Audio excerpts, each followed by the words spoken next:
Toss a coin to your witcher. Yeah, I've got that stuck in my head. Who hasn't? Let's be honest. Hello everyone, my name is May. Welcome back to me. Happy New Year! I'm actually have one of those things. Which end do you blow from? Happy New Year! Well, I think for most people, except for if you live in Australia, where we're just all burning. It is now fabulous 2020. Though it sounds like I have a smoker's cough, it's actually just because I have been living in New South Wales for the past 5 days since I came back from Ireland. Much like I'm going to get into the best books that I read in 2019, I am going to quickly duck in and quickly talk about the fire, because I actually had an entire video for the fire planned out that I planned to make, and then I just decided there's enough stuff already saturated all over the media. But I just thought, from my perspective, in case you're interested as to what it's like, it's quite scary. Several months ago when this started and you saw it in Port Macquarie and you're like, oh, there's always bushfires, but that's a bit scary. I grew up in Port Macquarie and then the fires just didn't stop. Yesterday, my entire family were prepping our house in case we got evacuated.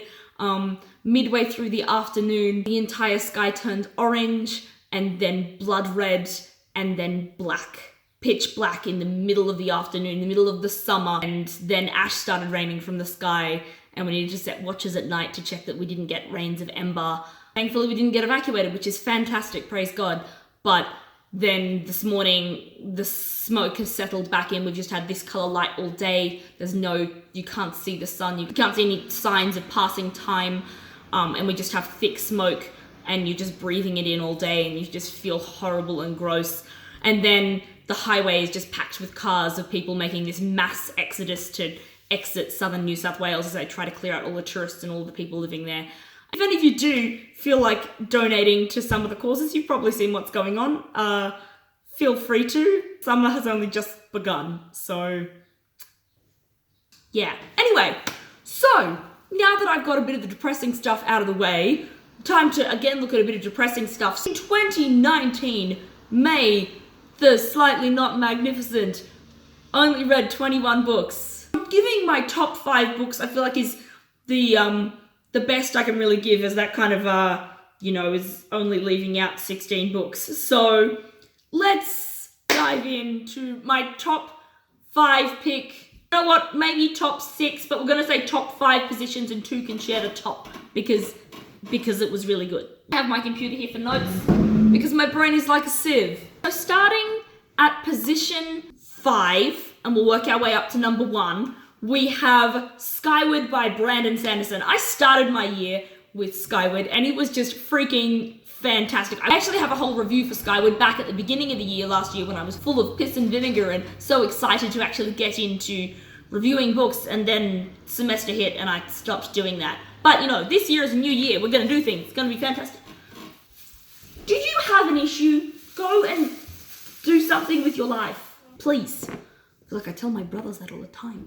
I'm actually not going to talk too much about that because you can check that out. Anyway, the next book that I read was Good Omens by Terry Pratchett and Neil Gaiman. Now, this book was just freaking fantastic. I read this and then immediately I watched the Amazon Prime series, which is just amazing. If you're not familiar with this book, it is about an angel and a demon, which have both been living on Earth for quite many thousands of years. And so then when it's handed down that the Antichrist is here and Armageddon is close, and they're the ones that have to do the work, they're kind of like, we like it here. And so they group together to try to stop Armageddon from happening. One fatal flaw is that they've lost the Antichrist. Ow, my voice just sounds shite. Hang on, I did prepare tea. Can you stop it? You literally have like 2 jobs. Steep the tea and pour the tea. Can you do like both of them?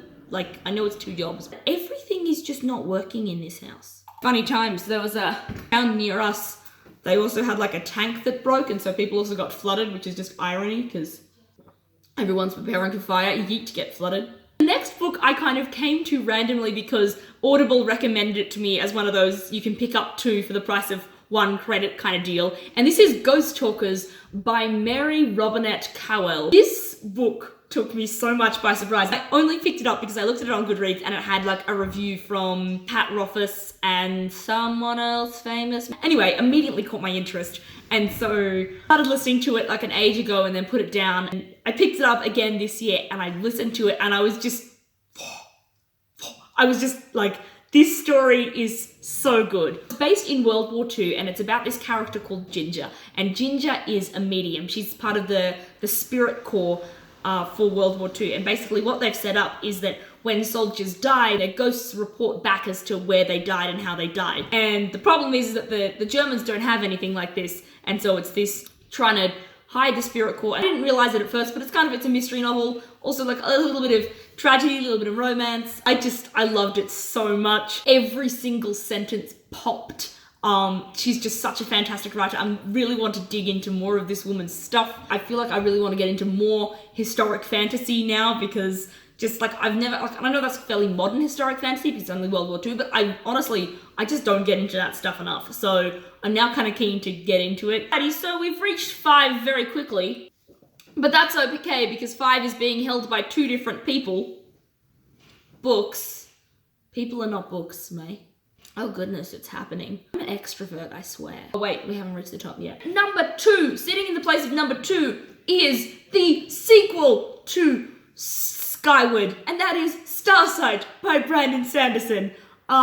This was my final book of the year, so I nicely bookend my year with starting with Skyward and ending with Starsight. Starsight took this series just so many more places, and I can't even still. I'm still reeling from it. It was so fantastic.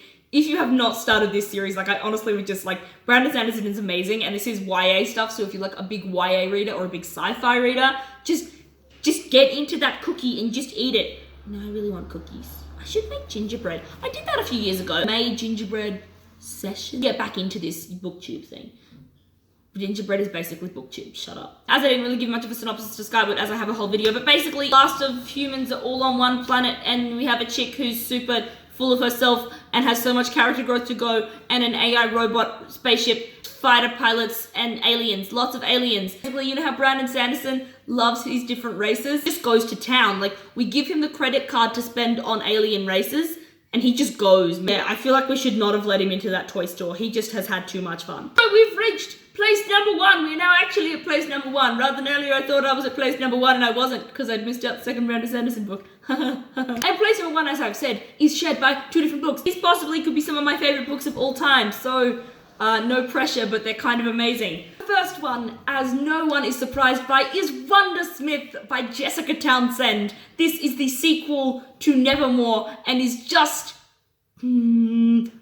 cutting out the swear words a bit. Freaking amazing. I also have an entire book review for Wondersmith which you can watch, but basically this is following on from Nevermore. Nevermore is about a girl called Morrigan who is born on Eventide and is therefore the cursed child, and all of the misfortunes in her town are placed on her shoulders, and then she ends up being whisked away to a place called Nevermore, and all of that is turned on its head. Harry Potter, please take a back seat. I mean, I didn't say that, it's kind of blasphemy, but I did just say that. Sit down. Nevermore's here to stay. It was better than the first book, and I didn't think that was possible. In this year, I feel like I have become the best book reader because I have made not only my brother, but my father and my other brother and my sister and my other brother and my cousin all read this book. And the second book, which I haven't yet got to making a video about, is Ninth House by Leigh Bardugo. This book caught me so blindsided. Now, I don't think any of you guys have heard of me reading this yet because I don't think I announced it basically anywhere. Maybe I could have announced it on Instagram. Ninth House, oh my flaming auntie. This book just caught me so much by surprise, and I cannot wait for the next book because it left me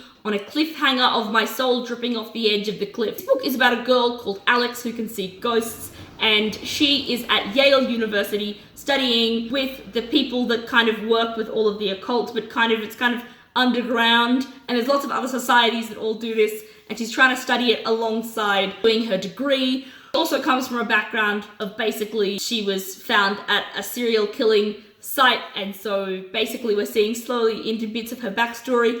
This book has basically every single trigger warning you could think of, like the Poppy War all over again, with just having so many trigger warnings. We're talking like violence and drug abuse and lots of emotional abuse and child rape and like lots of very heavy things, but they all were used really exquisitely, and if you can use child rape exquisitely, yeah. Kind of, it's all used because it's part of her story, not because I feel like it's trying to shock the reader, which I think is something, and like a bit of an important difference. Anyway, this story just blew me away. Darlington is the coolest person ever since sliced bread. I forgo study and sleep and many things to finish this book. I had the biggest book hangover from this. I don't know if I'll be able to make a worst books of 2019 because I don't think I really read enough. You know, maybe I'll just go straight on to what I'm gonna read in 2020. I think basically I'm done with this list. Those are the ones I think you should go read. Go do them. I know that most of them are Brandon Sanderson, so it shouldn't be too hard. One section of the library, just go. Alrighty, everyone, I will see you. I love you a lot. Goodbye, guys. It's 2020. Yee, let's read. Toss a coin to your witcher. Make drunk book reviews for me.